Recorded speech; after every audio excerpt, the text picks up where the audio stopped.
हम लोग चैतन्य चरितमृत पढ़ रहे हैं, पहला चैप्टर। उससे पढ़ने से हमें बहुत लाभ प्राप्त हो रहा है, प्रॉपर अंडरस्टैंडिंग आ रही है, इसलिए बार बार पढ़ना चाहिए। नहीं, कुछ सालों के बाद भगवान की कृपा से ही ये चीज़ें समझ में आती हैं। ऐसे इस चैप्टर में आ रहा है कि ये पढ़ने से समझ में नहीं आती, लेकिन पढ़ के हम लोग क्या करते हैं और भगवान को अपनी सिंसियरिटी दिखाते हैं कि हमारी इच्छा है भगवान आपको समझने की, हम आपकी सेवा में लगे हैं। तो फिर भगवान कृपा करके एक समय आता है, फिर हमें चीज़ें समझ में आनी शुरू आती हैं। इसलिए समझ में नहीं आ रहा है तब भी हमें पढ़ना चाहिए, क्योंकि समझ में आपको आएगा भी नहीं पढ़ने से। इसलिए मैं सोचो मुझे समझ में नहीं आ रहा तो मैं क्यों पढ़ूं?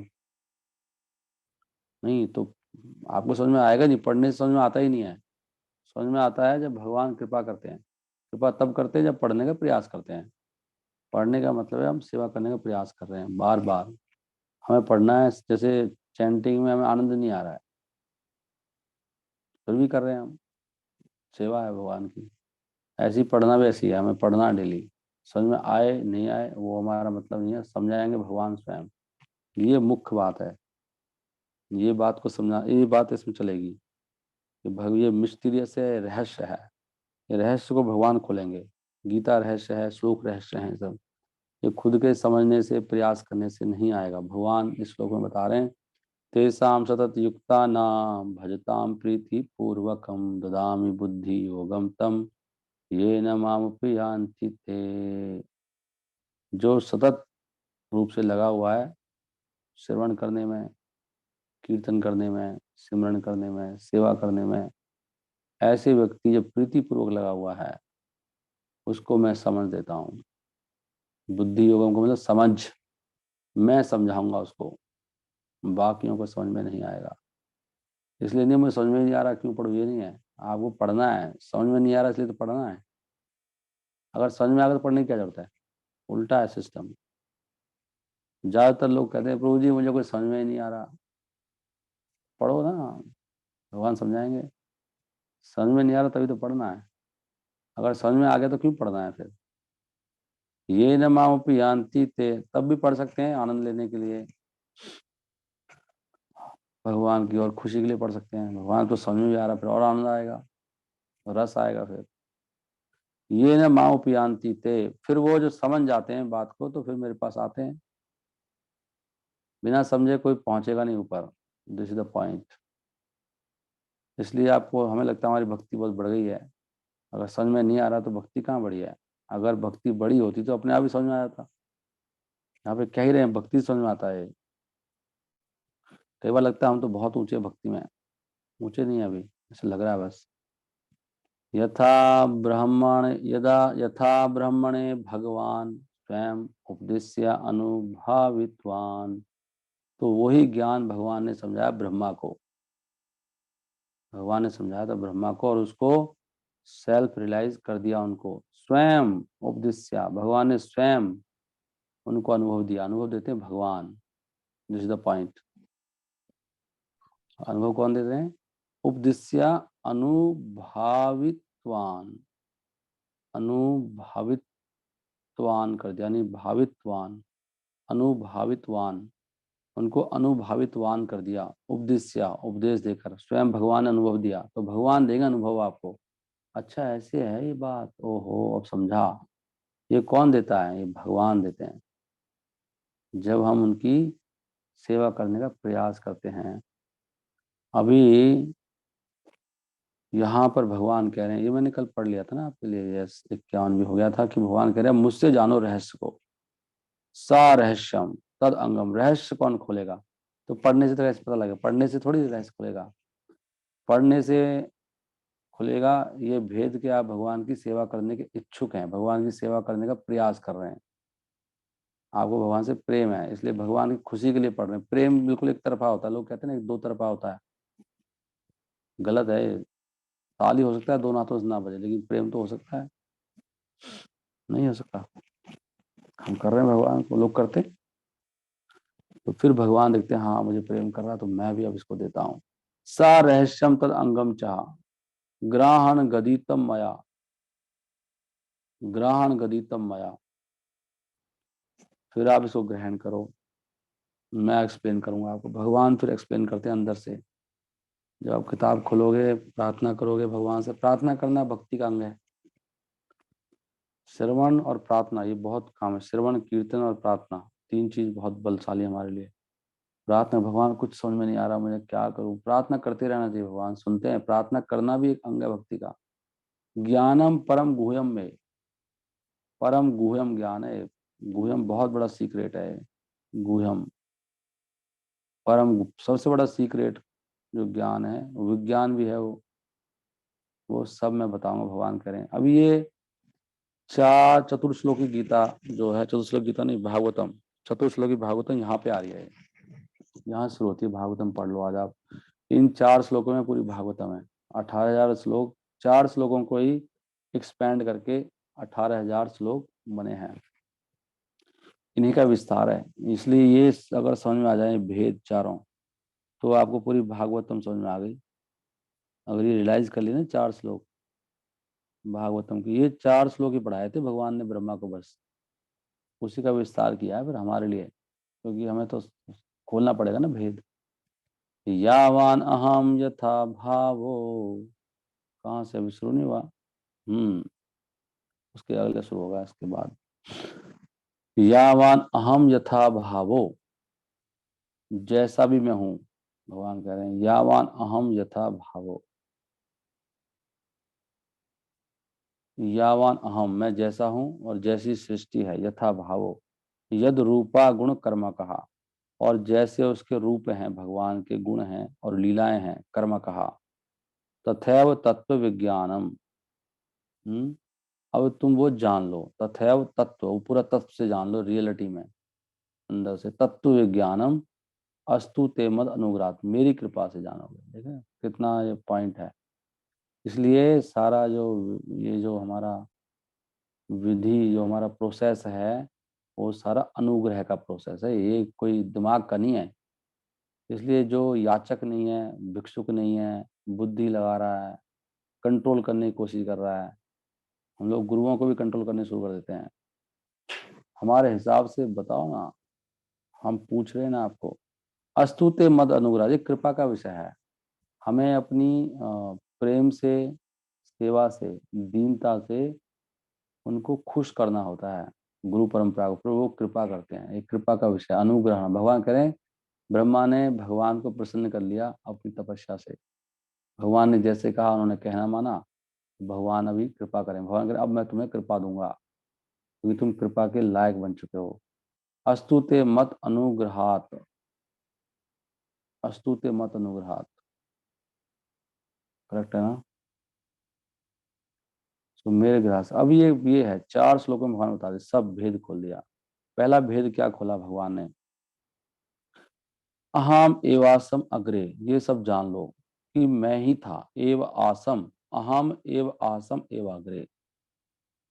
अग्रे मतलब सृष्टि की रचना से पहले, जब ये सृष्टि नहीं थी, जब ब्रह्मा जी भी नहीं थे और शिव जी भी नहीं थे, कोई देव नहीं था, कोई जीव नहीं था, कुछ नहीं था, तब मैं था।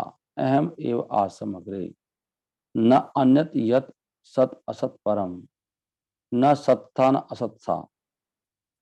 सत्य यहाँ पे लिख रहे हैं कि ये सृष्टि सत है, परिणाम है। असत है इसका कारण महतत्व, महतत्व भी नहीं था। महतत्व से सृष्टि बनती है ना, महतत्व से फिर 3 गुण आते हैं सूक्ष्म रूप में। महतत्व, प्रधान महतत्व, ऐसे होता है। प्रधान महतत्व, फिर वो अहंकार आता है, फिर बुद्धि, फिर मन, फिर इंद्रियां आती हैं, फिर ये सब आते हैं आगे, 5 तत्व वगैरह, पृथ्वी जल आकाश वायु अग्नि, ऐसे आ, क्रमांश में से सृष्टि होती है, सूक्ष्म से स्थूल बनता है। तो ना सत था ना असत था, ना अन्यत। तो कौन था, मैं था, केवल मैं था। अहम एवासम अग्रे, न अन्यत यत सत असत परम, पश्चात अहम यत एतत् चा। और जब ये सृष्टि का विनाश हो जाएगा, प्रलय होने के बाद भी मैं ही रहूंगा। तो भगवान कह रहे हैं इसलिए मैं ही हूं सब कुछ, ये जान लो, मैं आधार हूं हर चीज का। पश्चात अहम यत एतत् चा, यो अवशिष्येत स अस्मि अहम। तो उसके पश्चात जो बचेगा अवशेष, कुछ नहीं बचेगा, एक व्यक्ति बचेगा, वो कहते हैं भगवान मैं हूं वो। देख रहे हैं कितना ये है, ये अंडरस्टैंडिंग अगर हमें आ जाए, ये पहला श्लोक भागवतम के बहुत सारे सब कुछ समझ में आ जाएगा आपको ये बात कि भगवान ही है भाई, कुछ नहीं है ब्रह्मांड में, वही हर चीज का कारण है, कारण भी वही है, फल भी सब कुछ वही है, उनके बिना कुछ नहीं, इसलिए उन्हीं की आराधना में लगना चाहिए। अहम एवासम एवाग्रे ना अन्यत यत, कुछ बचेगा भी नहीं। इसलिए हमारा मान सम्मान सुख दुख ये सब क्षणिक हैं, ये सब मिट जाएंगे। तो इनके लिए क्यों रोना, क्यों परेशान होना, क्यों कामनाएं करनी। मान हो गया, अपमान हो गया, सुख हो गया, दुख हो गया, गरीबी आ गई, अमीरी आ गई, कुछ नहीं बचेगा, सब नष्ट हो जाएगा। ये समझना चाहिए कि सब नष्ट हो जाएगा। अभी भी भगवान है सृष्टि में, और पहले भी वही थे। सृष्टि से पहले मैं था, और and no phenomena exist either gross, इतना कुछ भी नहीं था। और सृष्टि के आफ्टर क्रिएशन, सृष्टि में भी मैं ही हूँ, हर जगह मैं हूँ, हर चीज में मैं हूँ, मुझे ही देखना चाहिए हर जगह। सब भगवान की शक्तियों से काम हो रहे हैं। कोई हमारा अहंकार नहीं होना चाहिए कि मैं हूँ, आप कुछ नहीं हो। एंड आफ्टर, और सृष्टि ये प्रलय के बाद भी केवल मैं ही बचूंगा हमेशा के लिए। This is the first. इस श्लोक को समझाने के लिए बहुत सारे श्लोक आते हैं, 18,000 श्लोकों में पता नहीं कितने श्लोक तो इसी श्लोक को समझाने के लिए हैं वो सारे ना। सारा ब्रह्मांड में जितने भी श्लोक हैं उपनिषदों में, शास्त्र में, यही तो है सब, इसी बात को समझाना है भाई।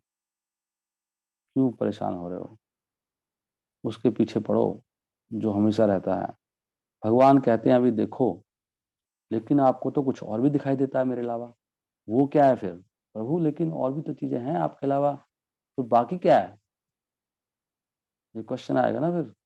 तो ये क्या है फिर, ये जो दिखाई दे रहा है इतना अच्छा अच्छा लग रहा है, तो बहुत ही अच्छा लग रहा है, बहुत ही आकर्षक है वो, तो वो क्या है फिर। भगवान का ऋते अर्थम, मेरे बिना जो भी दिखाई देता है, यत प्रत्येता, जो भी दिखाई दे रहा है आपको, ऋते ऋतम यत प्रतीयत, जो भी दिखाई देता है मेरे अलावा, प्रतीय जो प्रतीत हो रहा है, और जो प्रतीत नहीं भी हो रहा है, वो सब माया है।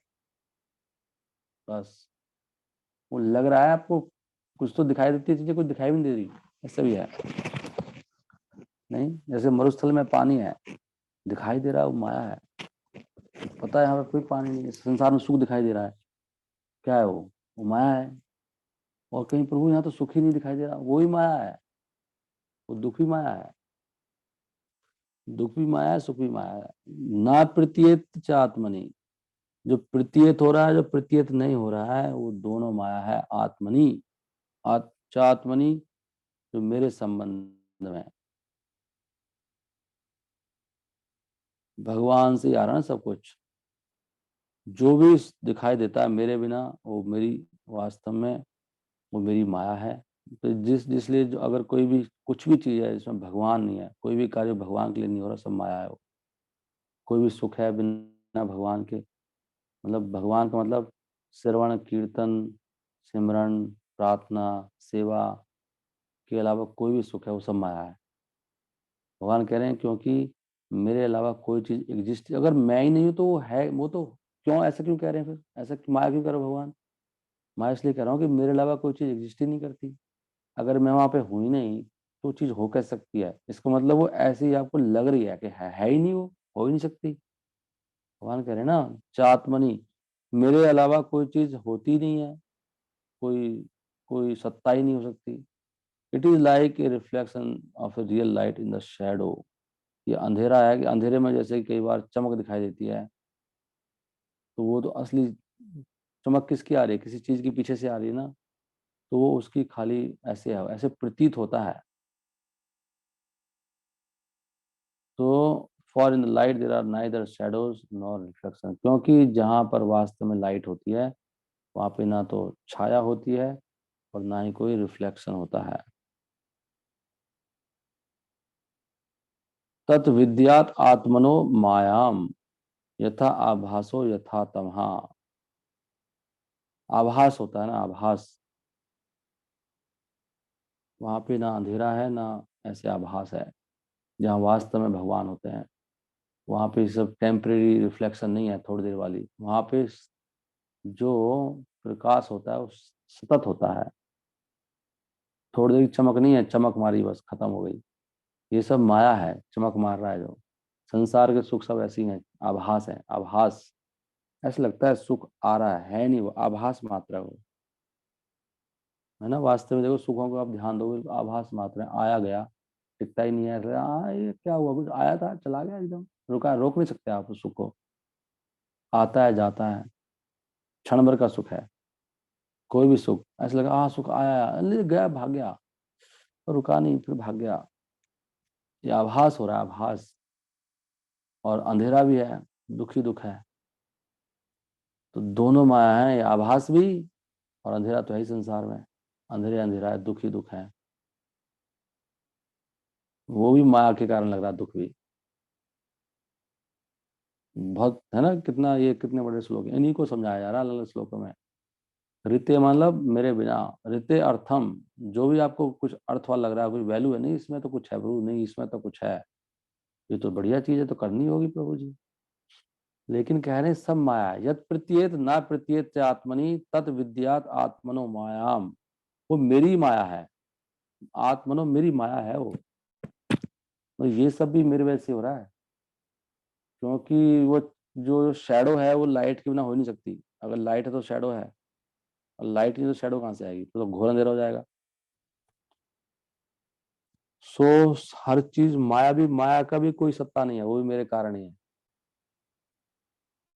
माया भी मेरे कारण ही है, मेरी माया है वो। हालांकि मेरे सामने माया, मैं लाइट हूँ, मेरे सामने माया रुक नहीं सकती, माया मेरे पीछे है इसलिए। भगवान के सामने माया रुक नहीं सकती, इसलिए भगवान कभी माया में नहीं आते।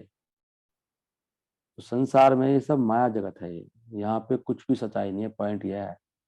यहाँ पे सच्चाई एक ही, अगर आपको भगवान दिखाई दे रहे हैं तो बाकी सब माया है। अब बताओ कौन सी ड्यूटी है, कौन सा क्या बचा है इसमें। अब भगवान कह रहे हैं कि मैं कैसे हूं संसार में, यथा महंती भूतानि भूतेषु उच्च अवचेषु अनु महंती भूतानि। जैसे कि ये पृथ्वी जल आकाश वायु अग्नि हमारे शरीर के अंदर भी हैं। यथा महांति भूतानि भूतेषु उच्च अवचेषु अनु। ये सारे जो महांति भूतानि का मतलब है कि जो एलिमेंट्स हैं, पृथ्वी जल आकाश वायु अग्नि, ये सब भूतों के अंदर है। भूतेषु उच्च, ऊंचे जीव हो चाहे नीचे जीव हो, चींटी हो चाहे ब्रह्मा हो, सबके अंदर पृथ्वी जल आकाश वायु अग्नि हमारे अंदर है। और बाहर भी है, आकाश तो बाहर भी है लेकिन हमारे अंदर भी है, हवा बाहर भी है अंदर भी है। उसी प्रकार मैं सृष्टि में हूँ और बाहर भी हूँ। वहां से कह रहे हैं प्रविष्ट प्रविष्टतानि अप्रविष्टतानि। मैं अनप्रविष्ट भी कर चुका हूँ और बिना प्रवेश में हूँ मैं। तथा तेसु न तेसु हम, मैं उनके अंदर भी हूँ ना तेसु हम। ये अचिंता भेदा भेद है। मैं अंदर भी हूँ और बाहर भी हूँ। तथा तेसु न तेसु हम, उनमें हूँ और नहीं भी हूँ। इसलिए भगवान वास्तव में क्या संसार में है, बिल्कुल भी नहीं है, क्योंकि भगवान तो अपने धाम में है। लेकिन वास्तव में भगवान प्रवेश कर गए हैं परमात्मा के रूप में हर एक जगह। भगवान हर जगह प्रवेश कर गए हैं, तो इसलिए हैं भी परमात्मा के रूप में और ब्रह्म के रूप में, और नहीं भी है। भगवान जैसे सूर्य की रोशनी है, सूर्य की रोशनी हर जगह है लेकिन सूर्य तो अपनी जगह पर ही है। तो रोशनी के रूप में सूर्य हर जगह है लेकिन सूर्य अपने धाम में है। तो इस प्रकार भगवान कह रहे हैं इस प्रकार हूं मैं, इस सृष्टि में प्रवेश भी मैं कर चुका हूँ और मैं बिना प्रवेश कर हूँ। तथा तेसु न तेसु हम, जिसको बोलते हैं भी और नहीं भी। भूतेषु उच्छा अवचेषु अणु यथा महंती भूतानि। इस प्रकार हमें जानना चाहिए कि भगवान संसार में है, भगवान का एक रूप भी है जो भगवान अपने धाम में बैठे हैं। ये लास्ट श्लोक है चतुर श्लोकी भागवतम का। भगवान यहाँ पे कह रहे हैं कि इस प्रकार हमको भगवान को जानना चाहिए।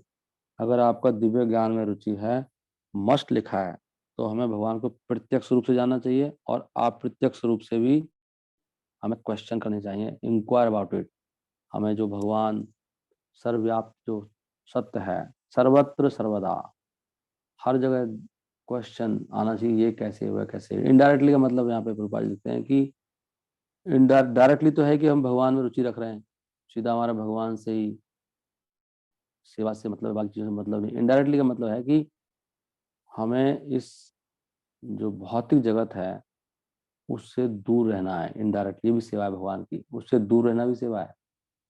मैं भोग नहीं भोग रहा तो ये भगवान की सेवा कर रहा हूँ, ये इनडायरेक्टली है। और दूसरा, हमें इस संसार को भी समझना है, संसार कितना नश्वर है, ये क्षणिक है, माया है, ये भगवान की इनडायरेक्ट सेवा है। संसार से वृत्ति, संसार के चक्कर में नहीं पड़ना, संसार को जानना है कितना दुखालम है, टेम्परेरी है, ये इसमें क्यों दिमाग लगा रहा है। कुछ लोग वैसे बोलते हैं ना, क्यों दिमाग खराब कर रहे हो अपना, खाली भजन करो। भगवान कह रहे नहीं, भजन हो नहीं पाएगा ना तेरा ऐसे। क्वेश्चन क्यों, हर बात पे क्वेश्चन करते हो आप, इतने सारे क्वेश्चन करते हो। क्वेश्चन करना जरूरी है भाई, लेकिन हाँ खाली माया के इनडायरेक्टली करते रहना वो बेवकूफी है। अगर इनडायरेक्टली क्वेश्चन कर रहे हो, डायरेक्ट के बारे में तो करो, भगवान को तो दोनों करना चाहिए, ये कह रहे हो। संसार को भी जानना पड़ेगा, संसार को नहीं जानेंगे तो इसमें फंस जाएंगे, फिर पता नहीं लगेगा कहाँ माया कहाँ ब्रह्म है। इसलिए भगवान कह रहे हैं दोनों तरह से जानना चाहिए। बहुत बड़ा श्लोक है ये भी, डायरेक्टली। और इसलिए ये बात, ये शब्द वहां भी आया ना, डायरेक्टली इनडायरेक्टली, पहले भागवतम के पहले श्लोक में आया। क्या है वो, जन्मादियश्यतः अनुयात इततश्चा। अनुयात मतलब डायरेक्टली, इततश्चा इनडायरेक्टली। भगवान वो हैं जो सबको जानते हैं, डायरेक्टली भी और इनडायरेक्टली भी। तो यहाँ भी सब लिखा अनव्या, वो अनव्या आता है, अनव्या डायरेक्टली। और व्यतिरेखभ्याम, व्यति, व्यतिरेखा, रेखा ये नहीं, व्यति रेखाभ्याम नहीं, रेखाभ्याम है, व्यतिरेखाभ्याम, व्यतिरेखाभ्याम इनडायरेक्टली, व्यतिरेखाभ्याम अनव्या, डायरेक्टली इनडायरेक्टली दोनों जानना चाहिए। यत स्यात् सर्वत्र सदा, भगवान जैसे हैं तत्व जिज्ञासुना आत्मना एतावत एव जिज्ञासम। इसके बारे में, इसे जिज्ञासा, कितनी बड़ी बात, जिज्ञासा जो नहीं करता वो भक्ति में भी घुसा ही नहीं है। अभी इसका मंत्र कहीं और है, जिज्ञासा होनी चाहिए, तत्व जिज्ञासा, तत्व जिज्ञासुना बाय द स्टूडेंट एतावत एव जिज्ञासम, ये जानना चाहिए। जिज्ञासम ये वांछनीय है, एतावत एव जिज्ञासम तत्व जिज्ञासुना आत्मना अन्वया व्यतिरेकाभ्याम यत् स्यात् सर्वत्र सदा। तो ये चतुश्लोकी भागवतम है, देख लिया आपने। ओके, मैं क्योंकि आज लेट शुरू किया, आपको टाइम तो मिल चुका है इसको कैंटीन का, तो बस मैं दो और पढ़ने वाला हूँ, अभी एक दो मिनट में हो जाएगा। इसके बाद एक श्लोक कोट किया है इसमें सीधा श्रील कृष्णदास कविराज गोस्वामी ने। वो बिलमंगल ठाकुर की बुक में से श्लोक आया, वो कह रहे हैं कि मैं अपने जो गुरु हैं, मेरी गुरु कौन है, वो चिंतामणि जो वैश्या थी, वो उसकी महिमा गुणगान कर रहे हैं। उसने मुझे रास्ता दिखाया था, ऐसा होता है भाव दीनता, इसको बोलते हैं शिष्यत्व। जब तक ऐसा मूड नहीं बनेगा ना, तब तक भक्ति में हम भगवान से डायरेक्ट बातें करते थे, भगवान को खुद सिखाते थे। लेकिन कह रहे हैं मैं तो करता हूँ प्रणाम और गुणगान करता हूँ चिंतामणि का, जिसने मुझे भगवान के रास्ते लगाया। वो चिंतामणि के ही प्रेम में पागल हुए थे, उन्हीं को अपनी पत्नी बना लिया था, उनके पास जाते थे। लेकिन चिंतामणि ने कहा, ये व्यक्ति इतना आसक्त है कि भगवान में आसक्ति हो जाए। बड़े स्ट्रांग पर्सन थे वो, दृढ़ थे उनसे मिलने के लिए हमेशा। तो उनको उन्होंने रास्ता दिखाया, तो वो कहते हैं वो मेरी गुरु है चिंतामणि। चिंतामणि जयती, चिंतामणि की जय हो, सोमागिर गुरु में। और मेरे जो गुरु हैं दीक्षा गुरु, उनका नाम है सोमागिरी, उनकी भी जय हो, मेरे गुरुओं की जय हो। और किसकी जय हो, भगवान आपकी जय हो, आप मेरे शिक्षा गुरु हैं। भगवान अंदर से, उनसे तो डायरेक्ट ही बात होती है भगवान की। शिक्षा गुरु च भगवान, भगवान मेरे शिक्षा गुरु, आपकी जय हो। सिखी पिंछा मौली ही, सिखी पिंछा क्या है, सिखी पिंछा कौन है, भगवान। कौन से भगवान, वो कृष्णा, मोर पंख वाले भगवान आपकी जय हो। सिखी पिंछा मूली ही, मौली ही। जिनके सर पे मोर का पंख है, यथ पाद कल्पतरु, उनके चरण कैसे हैं, वो कल्पतरु हैं, कल्प वृक्ष हैं, भगवान के चरणों से सब कुछ प्राप्त होता है। पल्लव लाइक न्यू लीव्स, पल्लव शेखरिसु एट द टो नेल्स, और उनके जो भगवान के क्या है, टो अंगूठों के जो नाखून है वो कैसे हैं, वो पंखड़ियों जैसे हैं, कमल की पंखड़ी। लीला स्वयंवर रसम लभते जय श्री, तो जय श्री का नाम भी आ गया, राधा रानी के बारे में बात कर रहे हैं। उन्हीं चरणों को जो राधा रानी है वो उसका आस्वादन करती हैं, माधुर्य रस का। अंडर द शेड ऑफ, कैसे करती हैं वो, उन्हीं चरणों के नीचे, under the shade of his lotus feet,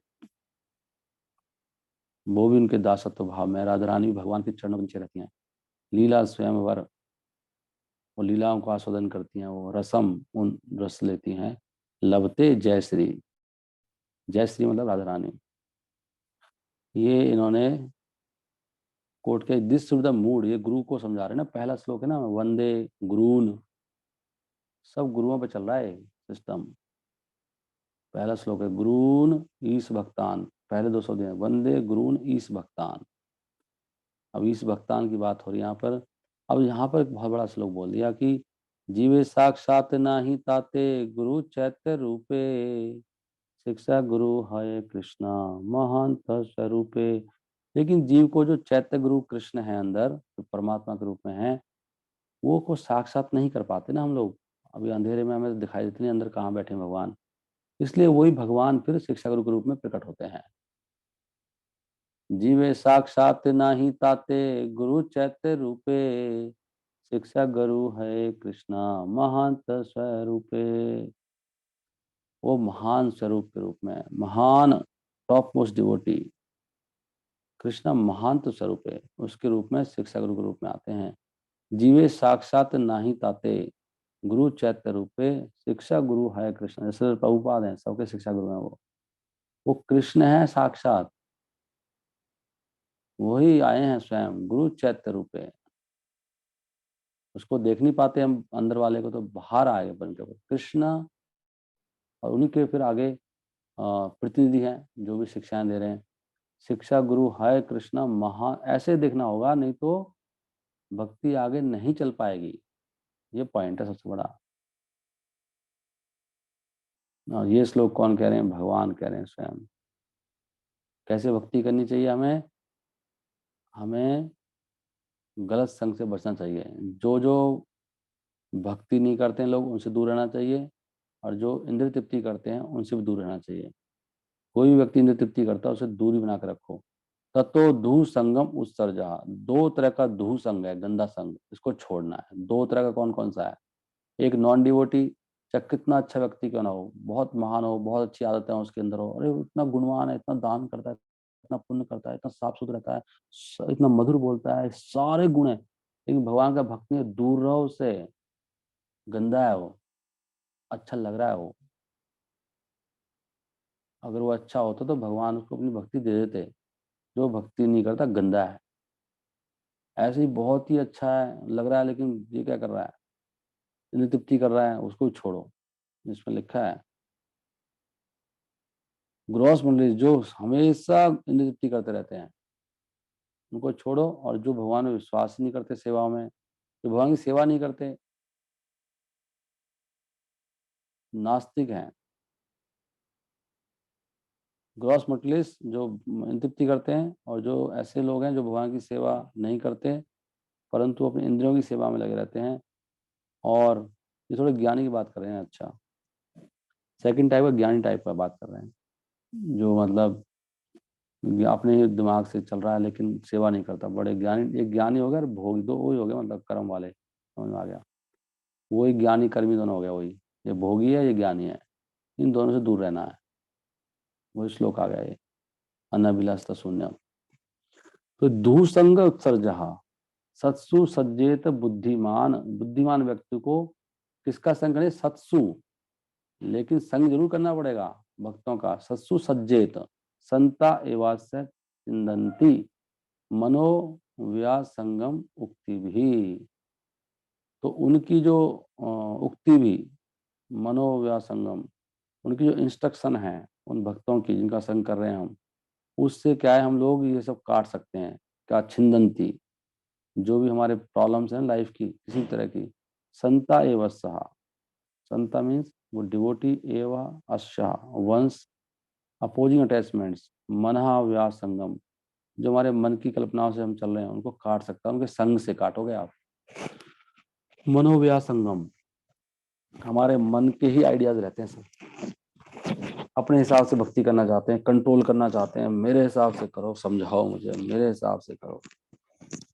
नहीं, हेल्प करना चाहिए, जैसे डिवोटी बता रहे हैं उनके हिसाब से चलेंगे तो हमारे कलेश कटेंगे, नहीं तो और बढ़ ही सकते हैं अपराधों के कारण। मनोव्यास संगम उक्ति भी, व्यास संगम क्या है? मन के जो संग है हमारे, मन का जो व्यास बना रखा है आपने, वो सब को उड़ा देंगे, उनकी इंस्ट्रक्शन से मानना चाहिए। संता एवं छिंदंती सत्सु सज्जेत बुद्धिमान, बुद्धिमान व्यक्ति करेगा ऐसे। अगर आपको लगता है बुद्धिमान हो तो ये करो, सत्सु सज्जेत, भक्तों का संग करो, कुछ भी हो जाए चाहे। कुछ लोग कहते हैं घर में बैठ के भक्ति कर लो। कल मुझे कोई डिवोटी पूछ रहे थे कि मना करते हैं घर वाले, वहां जाने की क्या जरूरत है। यहाँ तो लिख रहा है ना, इसलिए यहाँ पे लिख रहा है भगवान झूठ बोल रहे हैं कि उनको बताओ, दिखाओ श्लोक पढ़ाओ उनको। भगवान कह रहे हैं संग करना, जाके प्रोग्राम में नहीं आएंगे तो कैसे भक्ति बढ़ेगी।